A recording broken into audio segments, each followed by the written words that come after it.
Hello everyone, আসসালামু আলাইকুম। আপনারা সবাই কেমন আছেন? আলহামদুলিল্লাহ, আপনাদের দোয়ায় আমি ভালো আছি। আজকে আরো একটি নতুন রেসিপি নিয়ে আসলাম আপনাদের মাঝে আমি, সরিষা ইলিশ। চলুন দেখা যাক কিভাবে আমি রান্নাটা করি। প্রথমে আমি মাছগুলো পিস পিস করে কেটে ভালোভাবে ক্লিন করে নিলাম।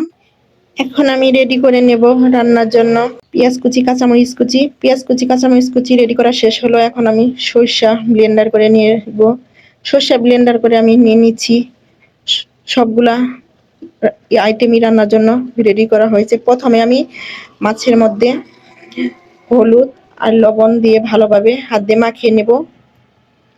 মাখিয়ে নেওয়া হয়ে গেল। এখন আমি চুলায় একটা ফ্রাই প্যান বসিয়ে পরিমাণ মতো সর্ষের তেল দিব। সর্ষের তেল দিলে ইলিশ মাছের ঘ্রাণটা আরো ভালো আসে।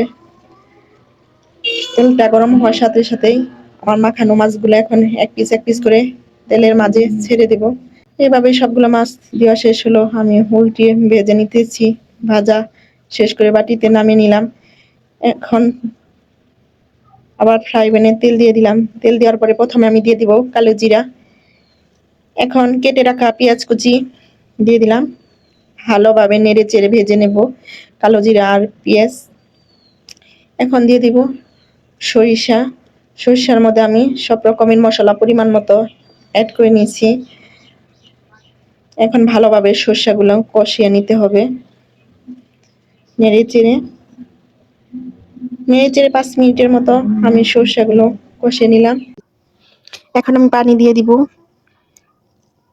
1 কাপ পরিমাণ পানি দিয়ে দিলাম। পানি দিয়ে ভালোভাবে মিশিয়ে নিলাম। এখন আমি একটা ঢাকনা দিয়ে ঢেকে একটা বলকের অপেক্ষা করব। বলকটা আসা হয়ে গেল। এখন যে আমি মাছগুলা ভেজে রাখছিলাম ওই সব মাছগুলা সবগুলা দিয়ে দিব। সব মাছগুলা আমার দেওয়া হয়ে গেল। এখন আমি আবার কাঁচামরিচগুলাও দিয়ে দিলাম। এখন আমি আবার একটা ঢাকনা দিয়ে ঢেকে 15 মিনিট অপেক্ষা করব। 15 মিনিট পর ফিরে এসে দেখলাম তরকারিটা দেখেই বোঝা যাচ্ছে তরকারিটা হয়ে গেছে। এখন আমি চুলাটা অফ করে দেব, যেহেতু রান্নাটা আমার শেষ হয়ে গেছে। দেখেই বোঝা যাচ্ছে। চুলাটা অফ করে দিছি। একটা বাটিতে বেড়ে নিলাম। দেখেন তো আমার সরষা ইলিশটা রান্না কেমন হয়েছে, সবাই কমেন্টে জানাবেন। সবাই ভালো থাকেন। আল্লাহ হাফেজ। আসসালামু আলাইকুম।